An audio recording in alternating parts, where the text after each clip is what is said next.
नमस्कार दोस्तों, diploma mathematics में आपका स्वागत है। दोस्तों आज है लेक्चर नंबर 7, यानी कि लेक्चर नंबर 7 में आज चैप्टर नंबर जो 2 है आपका चैप्टर 2 आज टोटल कंप्लीट हो जाएगा, यानी बिल्डिंग कंस्ट्रक्शन का चैप्टर 2 कंप्लीट हो जाएगा। ठीक है, लेक्चर नंबर 1 से 6 तक जो लोग भी वीडियो नहीं देखे हैं, लिंक मैं वीडियो के डिस्क्रिप्शन में दिया हूँ, यानी बिल्डिंग कंस्ट्रक्शन प्लेलिस्ट के नाम से। उसमें 1 से लेकर 6 तक के सभी लेक्चर सीक्वेंस में हैं, तो जो लोग भी नहीं देखे पहले सबसे पहले जाकर उसको देख लीजिए, उसके बाद इसको देखिए। ठीक है, तो क्योंकि देखिए सभी लेक्चर अटेंड करेंगे तभी आपको अच्छे से समझ में आने वाला है। और बीटीयूपी की जो एग्ज़ाम में क्वेश्चन पूछता है ना, मतलब वही एकदम आपको फिक्स उसी नोट्स से आपको मिल जाएगा। बाकी अगर आपको नोट्स चाहिए, पूरा सिलेबस के अकॉर्डिंग आपको पढ़ाया जा रहा है, सिलेबस के अकॉर्डिंग नोट्स भी प्रिपेयर किया जा रहा है। और मैंने इस चैप्टर का जो पूरा नोट्स जो है प्राइम मेंबरशिप के ग्रुप में डाल दिया है, तो जो लोग भी प्राइम मेंबरशिप लिए हैं वहाँ से आप रीड क्लास के बाद उसको आपको रिवीजन कर लेना है नोट्स को। क्लियर? अगर आपको भी नोट्स चाहिए तो आप इस नंबर पर कॉन्टेक्ट कर सकते हैं 96 21 64 11 73। क्लियर? चलिए आज की क्लास को स्टार्ट करते हैं, लेक्चर नंबर 7। तो आज हम यहाँ से पढ़ने वाले हैं हम लोग जो फाउंडेशन के जो टाइप थे, एक सैलो फाउंडेशन था, एक आपका क्या था सैलो फाउंडेशन, और दूसरा आपका डीप फाउंडेशन था। तो सैलो फाउंडेशन के जितने भी टॉपिक आपके एग्जाम में पूछता है और बीटीयूपी के सिलेबस में था, उस पूरा टॉपिक कवर कर दिया गया है। ठीक है, लेक्चर नंबर 6 में। आज के जो लेक्चर में हम लोग डीप फाउंडेशन तो मैंने पढ़ा हुआ है कि डीप फाउंडेशन होता क्या है, लेकिन उसके टाइप के बारे में हम लोग आज पढ़ेंगे। तो डीप फाउंडेशन क्या होता है, मतलब उसकी नींव की जो गहराई होती है उसकी चौड़ाई से अधिक होती है, यानी डेप्थ जो होगा, डेप्थ जो क्या है अधिक होगा विड्थ से। ये क्या होगा, डीप फाउंडेशन की कंडीशन है। क्लियर? अब डीप फाउंडेशन 3 प्रकार की होती है। एक आपका फाइल फाउंडेशन यानी खूंटा नींव, दूसरा आपका है वेल फाउंडेशन यानी कूपक नींव, तीसरा आपका है कैसन फाउंडेशन यानी कि बक्से वाला नींव। क्लियर? ये 3 टाइप के होते हैं। इन तीनों टाइप को हम लोग पढ़ेंगे, सिलेबस में भी बीटीयूपी है और हम लोग पढ़ेंगे भी। तो पहला टाइप जो आपका है खूंटा नींव यानी कि पाइल फाउंडेशन। तो आपको नाम से ही स्पष्ट है कि ये क्या है, एक पाइल होता है, मतलब खूंटे की तरह होता है, इस टाइप के कुछ करके होता है, मतलब इस तरह से होगा, मतलब खूंटे की तरह इसको धंसाया जाता है, इस तरह के आप देखे होंगे। और इस पर क्या होगा, इस पर आपको चोट करके आघात करके इसको धंसाया जाता है आंतरिक बीज से। क्लियर? तो इस पे क्या है, उसके बाद फिर इसको कवर डाल दिया जाता है, फिर इस पर क्या है, हम अब दीवार और या कॉलम जो कंक्रीटिंग है उसको स्तंभ को खड़ा कर लेते हैं। क्लियर? तो इस टाइप के आपका पाइल्स फाउंडेशन बनता है। क्लियर?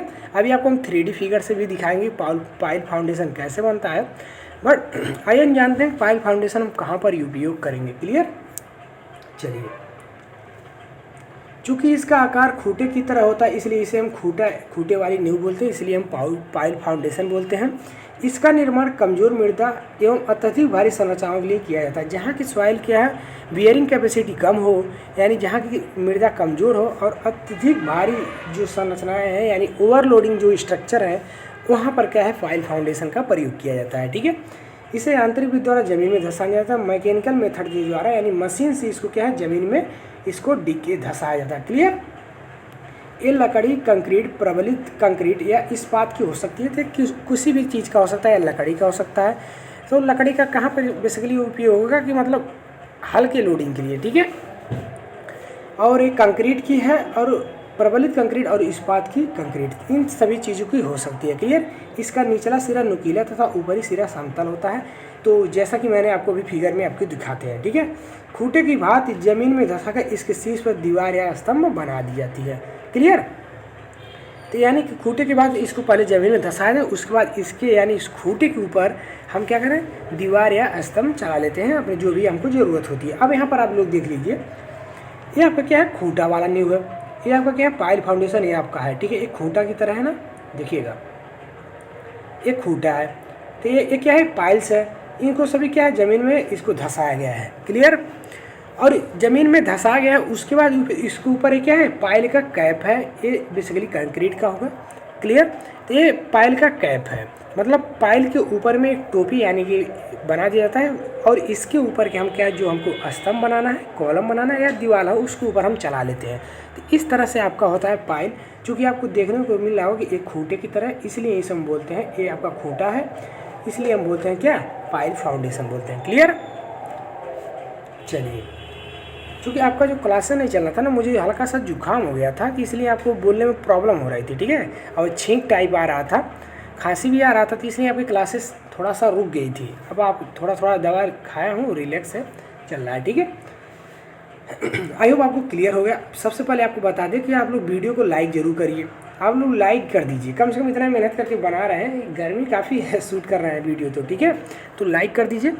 और नोट्स भी मैंने आपको प्रोवाइड किया, जिनको नोट्स ले, और अपने दोस्तों को भी शेयर कीजिए ताकि ज़्यादा से ज़्यादा लोग मिले और पढ़ाने में मज़ा आए। क्लियर। चलिए, बाकी और भी कोई डाउट रहा था कमेंट करके वीडियो कैसा लगा ये ज़रूर बताएं। क्लियर। चलिए,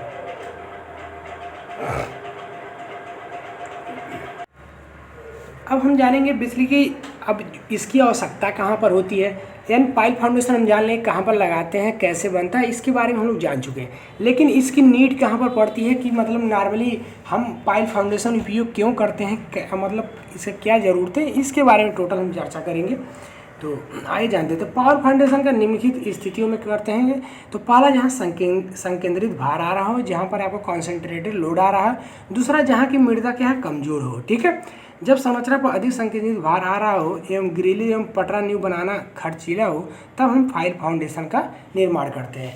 मतलब जब आपका क्या है संकेंद्रित भार आ रहा है, कॉन्सेंट्रेटेड लोड आ रहा है, तो वहाँ पर हम ग्रिले या पटरा नींव थोड़ा सा कॉस्टली हो जाता है, महंगा पड़ने लगता है, इसलिए वहाँ पर हम क्या करते हैं, पाइल फाउंडेशन का निर्माण कर देते हैं। क्लियर।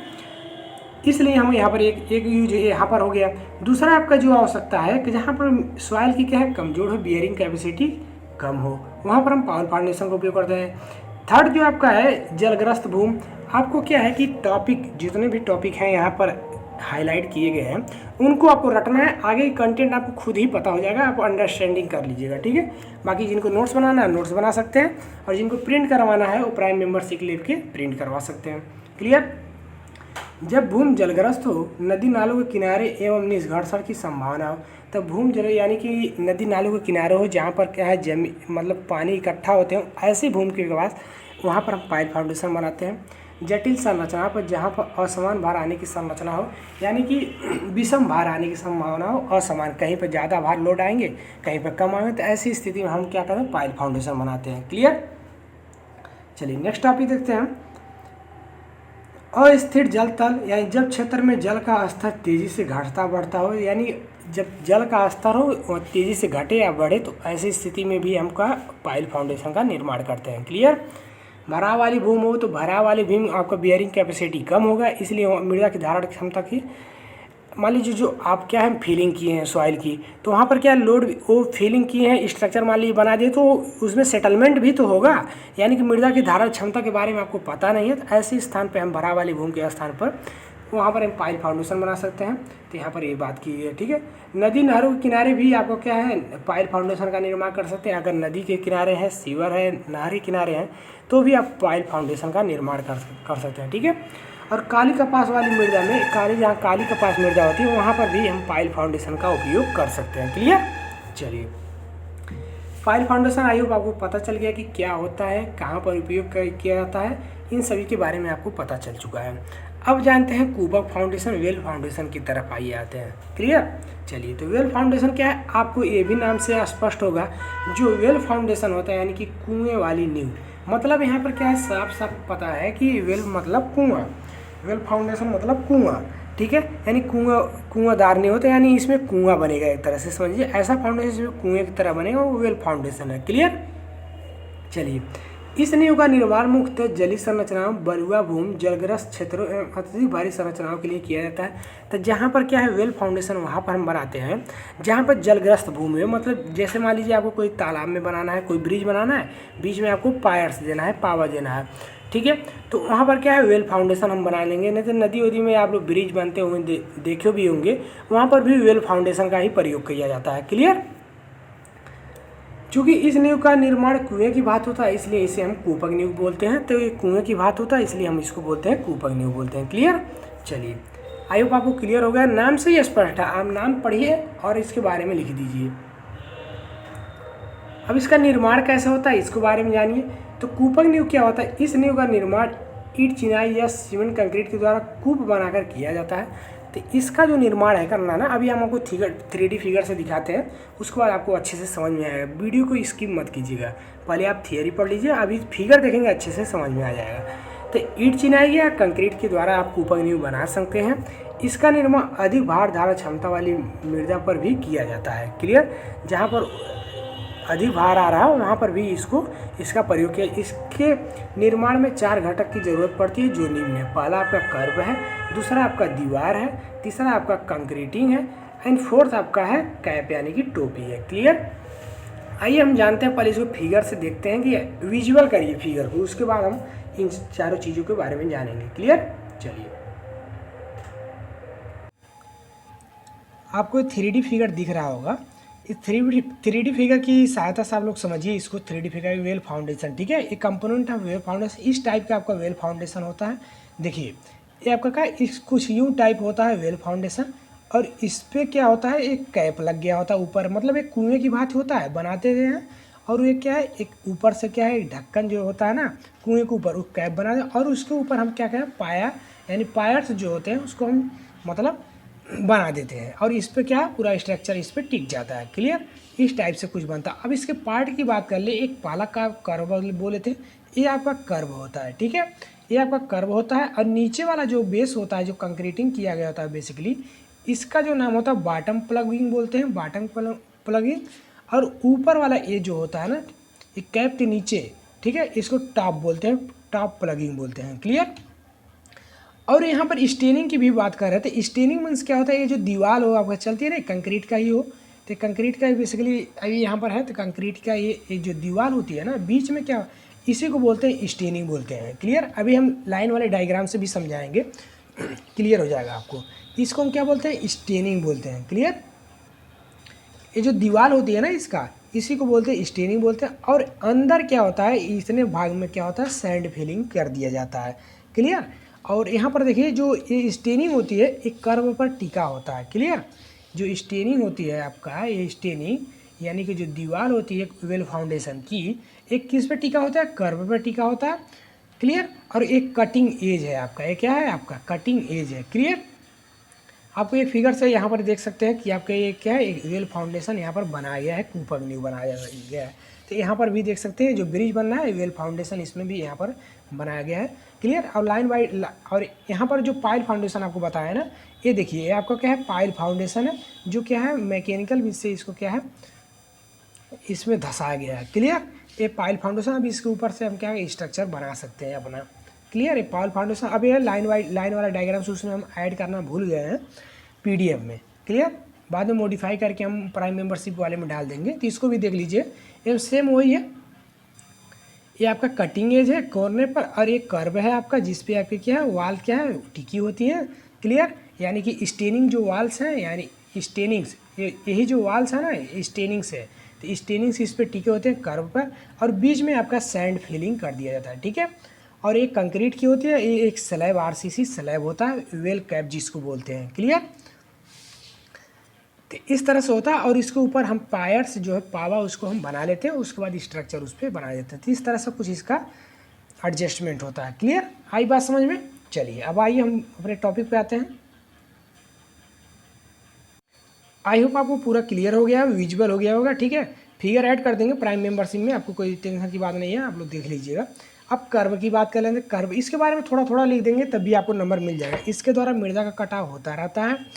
कुएं की दीवार इसी पर टिकी रहती है। तो यहाँ पर हम आपको दिखाए हैं कि कुएं की जो दीवार है कर्व पर टिकी रहती है। यह अंदर से बाहर की तरफ नुकीला होती है। तो अंदर से बाहर की तरफ क्या है, नुकीला होती है, जिससे मृदा क्या है, कटाव हो जाता है। मतलब अगर मान लीजिए अगर कहीं जो जहाँ पर हम बनाते हैं और मृदा आपको क्या है पाइल फाउंडेशन लग रहा है, तो वहाँ से उसका कट जाता है। ठीक है, यह दीवार से 1.5 मीटर 2.5 मीटर बाहर निकली होती है। तो 1.5 से 2 मीटर बाहर क्या है, दीवार से बाहर निकली होती है। ठीक है, ये लकड़ी या प्रबलित सीमेंट कंक्रीट की बनी होती है। तो ये आप बेसिकली अब लकड़ी का उपयोग नहीं हो रहा है, अब तो प्रबलित सीमेंट कंक्रीट की बनाई जाती है। ठीक है, तो कर्व। क्लियर? अब यहाँ पर देखिए दीवार की बात कर लेते हैं। दीवार स्टेनिंग भी आपको दिखाया है फिगर में। तो दीवार, कुएं की दीवार स्टेनिंग कहलाती है। जो कुएं की दीवार है, मैंने आपको बताया था इस टाइप का कुछ जो बन रहा था, ये वाला दीवार जो बताया उसी को स्टेनिंग बोलते हैं। ये दीवार ये ईंट या प्रबलित सीमेंट कंक्रीट की बनी होती है, तो ईंट या प्रबलित सीमेंट कंक्रीट की बनी होती है। क्लियर। और अब ज़्यादा जहाँ ब्रिज ओवर ब्रिज है वो सब कंक्रीट के ही बना देते हैं सब। ठीक है। इसमें 25 mm व्यास की 12 से 16 खड़ी छड़ खड़ी करके उसको टाई राड से जोड़ दिया जाता है, तो तान छड़ से इसको जोड़ दिया जाता है। ठीक, क्लियर। चलिए, फिगर से आपको सब कुछ दिखाए हैं, तो आपको आई होप कोई डाउट नहीं होगा इससे। प्लगिंग भी दिखाया है, टॉप प्लगिंग और बॉटम प्लगिंग, जहाँ जो नीचे आपका क्या होता है कंक्रीटिंग किया हुआ होता है वेल फाउंडेशन के, उसको बॉटम, और ऊपर जो कंक्रीटिंग किया गया होता है आपका उसको बोलते हैं टॉप प्लगिंग बोलते हैं। क्लियर। तो कर्व के निचले आधार को मजबूत बनाने के लिए सीमेंट कंक्रीट डालते हैं, तो नीचे आपको बताए हैं कि सीमेंट कंक्रीट डालते हैं, इसे हम बॉटम प्लगिंग। इसी प्रकार ऊपरी भाग में सीमेंट कंक्रीट डाल देते हैं, जिसे हम टॉप प्लगिंग बोलते हैं। क्लियर, बात समझ में आया। चलिए, और यहाँ पर टॉप एवं बॉटम प्लग के खाली हिस्से में बालू या ईंट या पत्थर के कंक्रीट के टुकड़े डाल दिए जाते हैं। क्लियर। मैंने आपको फिगर से भी दिखाया, एक बार फिर से देख लीजिए। देखिए, ये आपको बताए हैं कि ये जो वेल फाउंडेशन के नीचे की होती है टॉप प्लग बोलते हैं, ये सीमेंट कंक्रीट की है। ठीक है। और दूसरा हम बताएं कर्व, ये आपका कर्व है, यहाँ पर कर्व है। ठीक है। और ये जो है इसके वाल से 1.5 से 2 मीटर, 1.5 से 2 मीटर क्या है 1.5 से 2 मीटर इसके क्या हो थोड़ा बाहर की तरफ निकली रहती है। अब स्टेनिंग वाल है, ये आपका स्टेनिंग वाल है, ये ब्रिक या कंक्रीट के बने होते हैं, मैंने ये भी बता दिया।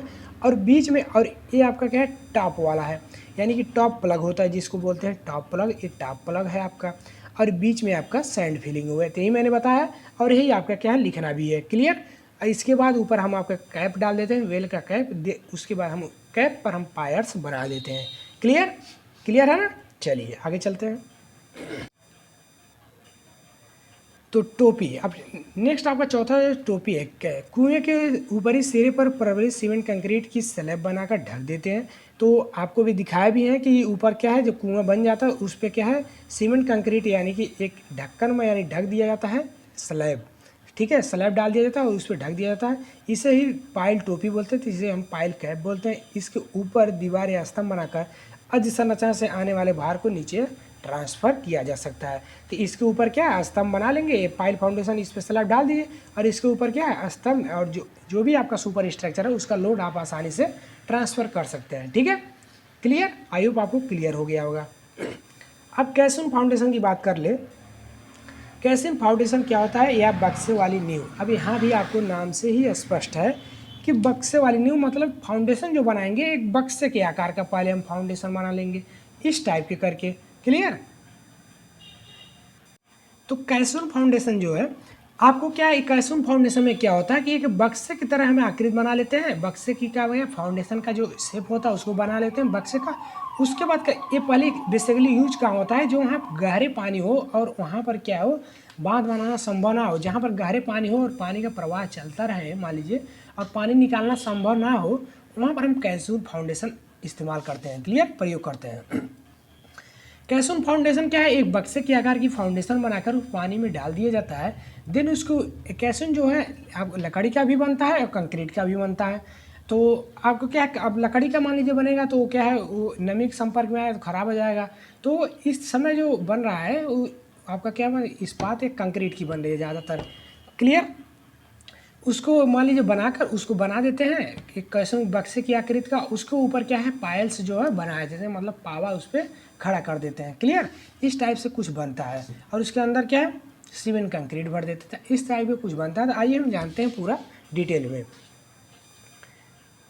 तो कैल्शियम या बक्से वाली नींव कैल्शियम फाउंडेशन के बारे में जानिए। तो गहरे पानी में जहाँ अस्थायी बांध आदि बनाना भी निर्माण स्थल से पानी निकालना संभव ना हो, यानी अस्थायी जहाँ बांध भी नहीं बन सकता है और जहाँ पर अस्थायी बांध हो। ठीक है, और सबसे बड़ी बात है कि वहाँ पानी निकालना संभव ना हो, तो कैल्शियम शब्द का प्रयोग वहाँ पर हम कैल्शियम फाउंडेशन बनाते हैं। क्लियर।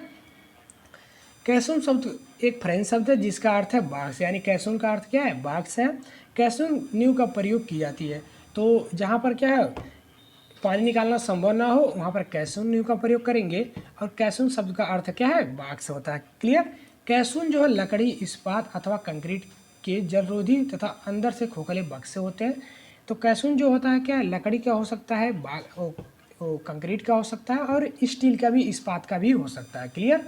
इसको भूमि पर बनाकर तथा नींव में ढकेल कर पानी के भीतर उचित स्थान पर खड़ा करके इसमें सीमेंट कंक्रीट भर दी जाती है। क्लियर, बात समझ में आया? यानी पहले इसको हम ज़मीन पर बना लेंगे, देन बक्से की आकृति की बना लेंगे ज़मीन पर, उसके बाद क्या करेंगे, उसको नींव में जहाँ पर हम खुदाई किए रहते हैं वहाँ पर क्या करेंगे, इसको रख देंगे, यानी ढकेल कर, यानी किसी भी चीज़ से वहाँ पर उसको रख कर उसमें सीमेंट कंक्रीट भर देंगे। ठीक है, यह एक ठोस तथा भारी ब्लॉक के रूप में पानी की तली पर स्थिर हो जाता है, जिसके ऊपर संरचना की दीवारें तथा पावे खड़े किए जा सकते हैं। तो जब आपको बक्से की दार आपको बन जाएगा, इसमें कंक्रीटिंग हो जाएगी, तो एक और इस पर उसके बाद इस पर हम क्या है, अपना संरचना की जो भी स्ट्रक्चर उसका दीवार या पायर्स हमको खड़ा करना है, पावा खड़ा करना है, तो उस पर खड़ा करके हम वो अपना क्या है स्ट्रक्चर बना सकते हैं, जिसका लोडिंग सीधे आपका सॉइल पर नीचे जाएगा। क्लियर?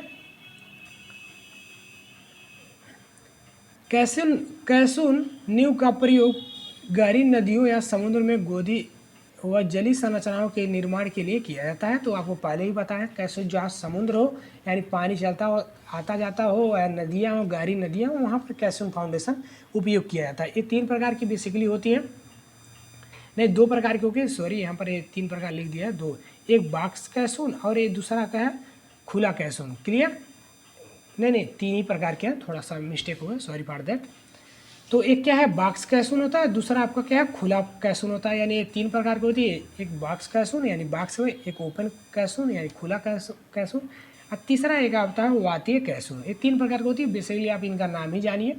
क्लियर? और इसका और डिटेल्स आप एग्जाम उतना नहीं पूछता है, बाकी इतना है, अगर कुछ और इसके बारे में जानना है तो इसका स्पेशल सेशन लेकर आपको वीडियो 3D फिगर से दिखा देंगे। ठीक है, चलिए बाकी आप इतना लिख कर आ जाएंगे, तभी और बेक्सेदार आपको एक न्यू बनाना है, नोट्स में इसको संशोधन कर देंगे तो आप उसको लिख सकते हैं। क्लियर? कैसून फाउंडेशन 3 प्रकार की होती है। अब नेक्स्ट जो टॉपिक है आपका, अगला जो टॉपिक है, अभी ये वीडियो का लास्ट है, यानी इस चैप्टर का भी लास्ट वीडियो है। क्लियर? लास्ट टॉपिक है, यानी कि भवन की निशानबंदी और नींव की खुदाई।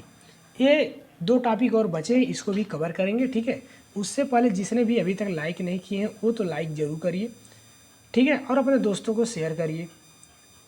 ठीक, और बाकी इन नोट्स जिनको चाहिए वो इस नंबर पर कॉन्टेक्ट करिए, 96 21 64 11 73। क्लियर? इस नंबर पे आप कांटेक्ट करिए, आपको नोट्स मिल जाएगा। 149 रुपीज़ के अभी भी प्राइम मेंबरशिप चल रहा है, इसमें चारों सब्जेक्ट का आपको नोट्स दिया जाएगा, structural mechanics, concrete technology, building construction, and जो नेक्स्ट आपका सब्जेक्ट आपका कौन सा है, HHM hydraulics and hydraulic machine. Clear? चलिए, तो भवन की निशानबंदी से मतलब क्या समझते हैं, जो ड्राइंग की मैप होती है ना, आपका एक्चुअल आपको भूमि पर आपको उतारना होता है, उसी को हम बोलते हैं निशानबंदी बोलते हैं। क्लियर? जैसे आपको निशानबंदी के बता दें, जैसे मान लीजिए आपका ड्राइंग है, मान लीजिए ये आपका प्लाट है, आपको यहाँ पर मान लीजिए बेडरूम चाहिए, और यहाँ पर ये आपका क्या है, ये पार्किंग चाहिए, हॉल चाहिए, आपका यहाँ किचन चाहिए, और यहाँ पर आपका फिर एक बेडरूम चाहिए, ड्राइंग रूम चाहिए। क्लियर? इस टाइप का आपको मान लीजिए मैप मिल गया, और इस मैप को आप देखकर आपका जो प्लाट है ये आपको मैप, अब यही आपका प्लाट है, ये आपका मान लीजिए प्लाट है। क्लियर? अब इस मैप को देखकर आपको क्या है ड्राइंग पे प्लाट करना है, ये आपको समझने में मैप मिल गया। जैसे आपको फॉर एग्जांपल समझिए, ये आपको यहाँ पर आपको देखने को मिल गया मैप। क्लियर? ये आपको ये पार्किंग हो गया, और ये आपका लॉबी हो गया, और यहाँ पर ये हो गया आपका ड्राइंग रूम है। इस तरह का मान लीजिए मैप मिल गया, ड्राइंग मिल गया, प्लान, ड्राइंग का प्लान मिल गया। अब आपको भूमि पर क्या है प्लाट करना है, तो कैसे करेंगे, मान लीजिए भूमि का आपका यानी ज़मीन का आपका एरिया है, तो इस पर आपको प्लाट करना है। तो यही जो प्लाट करना है, मान लीजिए ये रूम यहाँ पर है, इसको यहाँ पर हम क्या है चूना गिरा देंगे, तो क्या हो प्लाट हो गया। फिर इसको इस तरह से बना देंगे, तो ज़मीन पर हम क्या करेंगे, इसको उतारेंगे, इस मैप को ज़मीन पर उतारना ही आपका निशानबंदी कहलाता है। क्लियर? तो निशानबंदी कहलाता है। इस तरह से हम क्या करें, चूना भी गिरा सकते हैं। तो इस तरह से काफ़ी लोग चूना गिरा कर करते हैं, और मतलब रस्सी से निशाना लगा लेते हैं मेजरमेंट करके टेप से, उसके बाद चूना गिरा देते हैं, तो इसको बोलते हैं निशानबंदी। क्लियर? आई होप समझ में आया होगा। ठीक है, इसे जॉब लेआउट भी बोल सकते हैं, बिन्या लेआउट भी बोल सकते हैं इसको। क्लियर? आई होप आपको क्लियर हो गया होगा। चलिए, तो क्या लिखेंगे आप, तो निशानबंदी क्या है, नक्शे पर बनी दीवार की स्थिति एवं नींव की लंबाई एवं चौड़ाई के निशानों को भूमि पर उतारने की प्रक्रिया निशानबंदी या निशानदेही कहलाता है। क्लियर? तो आपको मैंने भी यही बताया कि नींव की जो दीवार है उसकी नींव की लंबाई चौड़ाई वो भूमि पर उतारने की जो प्रक्रिया होती है उसी को हम बोलते हैं निशानबंदी बोलते हैं, ठीक है। सेटिंग आउट बोल सकते हैं जिसको बोल सकते हैं, ठीक है, सेटिंग आउट या जॉब लेआउट बोल सकते हैं। नींव की निशानबंदी के बाद ही खुदाई का कार्य शुरू होता है। तो आप सबसे पहले आप ड्राइंग पाएंगे तो उसका क्या है, सेटिंग आउट करेंगे, यानी कि उसका जॉब लेआउट करेंगे, निशानबंदी करेंगे। देन आपको क्या है, खुदाई के काम, एक्सकवेशन का काम चालू होता है, ठीक है। निशानबंदी एवं खुदाई के लिए फीता, कुदाल, गैती, हथौड़ा, खूंटी, गुनिया, डोरी, चूना आदि का प्रयोग किया जाता है। तो निशानबंदी में इतने चीज़ों का हमको प्रयोग करना रहता है। क्लियर क्लियर है ना निशानबंदी टॉपिक। चलिए नेक्स्ट टॉपिक जो आपका है नींव की खुदाई, यानी अब दूसरा जो टॉपिक है एक्सकवेशन, नींव की खुदाई की बात कर लें। तो खुदाई आपको बेसिकली आपको सब कुछ पता ही है खुदाई के बारे में। तो निशानबंदी के बाद नींव की खुदाई शुरू कर देते हैं, आपको भी पता है। क्लियर। तो जब हम निशानबंदी कर लेते हैं उसके बाद हम नींव का क्या है, खुदाई कार्य स्टार्ट कर देते हैं। नींव की खुदाई नींव की गहराई एवं उसकी चौड़ाई के बराबर की जाती है। तो जो नींव की खुदाई होगी ना उसकी नींव की गहराई एवं उसकी क्या है, चौड़ाई की क्या है, बराबर की जाती है। गहराई और चौड़ाई दोनों के क्या है, बराबर करते हैं। अधिक गहराई या अधिक चौड़ाई में खुदाई करना ठीक नहीं होता। क्यों ठीक नहीं होता?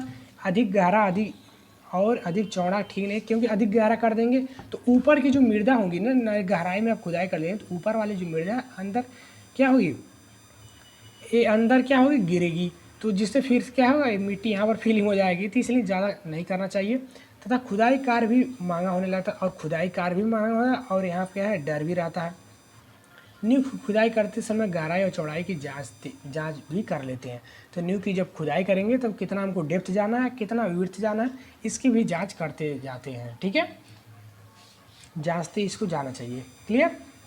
अब चौड़ाई की जांच कैसे करेंगे? ये लेक्चर थोड़ा सा लंबा हो रहा है बट कोई बात नहीं, ये लास्ट टॉपिक है। चलिए नींव की चौड़ाई की जांच कैसे करेंगे? तो चौड़ाई की जांच करने के लिए नींव की चौड़ाई के बराबर लकड़ी की एक फंटी तैयार कर लेते हैं। तो नींव की जो भी चौड़ाई के बराबर एक लकड़ी की फंटी तैयार कर लेते हैं। मान लीजिए इतना हमको चौड़ा हमको नींव खनना है, मतलब खोदना है, तो इतना चौड़ा, इसके बराबर हम क्या करें, एक लकड़ी का फंटी तैयार कर लेते हैं। उसी पर नींव की मध्य रेखा पर निशान बना लेते हैं। तो नींव की सेंटर लाइन पर एक निशान बना लेते हैं, और सावल की सहायता से मध्य रेखा को नींव की तली पर उतार लेते हैं। तो साहुल की सहायता से जो बीच का सेंटर लाइन होता है उसको क्या बीच तली पर क्या उतार लेते हैं, और फंटी को खाई के ऊपर नीचे सरका कर आवश्यक खुदाई कर लेते हैं। जो फंटी होता है लकड़ी का उसको ऊपर नीचे सरकार का क्या करें, आवश्यक खुदाई उसका कर लेते हैं। क्लियर। सिमिलरली इसी तरह से गहराई की भी जांच कर सकते हैं। नींव की गहराई जांचने के लिए लोहे की एक छड़ लेते हैं। तो गहराई नापने के लिए लोहे की एक छड़ लेंगे, और इसे बोनिंग राड जिसे हम बोनिंग राड भी बोलते हैं, जो नींव की गहराई नापते हैं उसको बोनिंग राड भी बोल सकते हैं। क्लियर। इस छड़ की लंबाई नींव की गहराई एवं कुर्सी तल की ऊंचाई के योग के बराबर होता है। तो नींव का जो गहराई होता है और प्लिंथ का, वहाँ उन दोनों के योग के बाद क्यों इतना क्यों होता है, क्योंकि जो नींव का गहराई होगा उसका डेप्थ तो अलग से चाहिए, और प्लिंथ लेवल नींव की गहराई से थोड़ा सा ऊपर होता है, 45 से 60 सेंटीमीटर ऊपर होता है। क्लियर।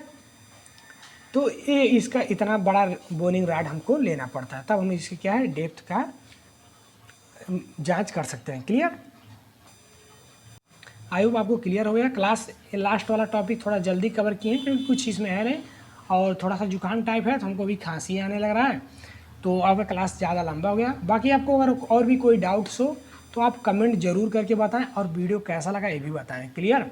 और लाइक तो कर ही दीजिए, शेयर तो कर ही दीजिए। बाकी अगर आप चैनल में हर एक नोटिफिकेशन जानना चाहते हैं सब्सक्राइब भी करेंगे। और उससे पहले बता दें आपको, यहाँ पर आप देखिए बिल्डिंग कंस्ट्रक्शन के लेक्चर देखने के लिए क्लिक करें। तो एक क्लिक हेयर पर जैसे आप नोट्स जो प्राइम मेंबरशिप के लोग ग्रुप में नोट्स लिया ना, क्लिक हेयर पर जैसे क्लिक करेंगे ना, आप सीधे पूरे वीडियो पर आ जाएंगे। मतलब समझिए जितने भी वीडियो बिल्डिंग कंस्ट्रक्शन के हैं वो पूरा वीडियो आपको दिख जाएगा, कोई भी वीडियो आप देख सकते हैं। और व्हाट्सअप नाउ पे जैसे ही क्लिक करेंगे आप व्हाट्सअप पे आ जाएंगे, डायरेक्ट हमसे नोट्स ले सकते हैं, चैट कर सकते हैं। क्लियर। तो व्हाट्सअप नाउ पर भी आ सकते हैं। क्लियर। चलिए यहाँ पर जैसे क्लिक करेंगे आप सीधे आप व्हाट्सअप में आ जाएंगे, मेरे चैट करके बोल दीजिएगा। क्लियर। चलिए मिलते हैं इसके आने का नेक्स्ट वीडियो के साथ, तब तक के लिए जय हिंद।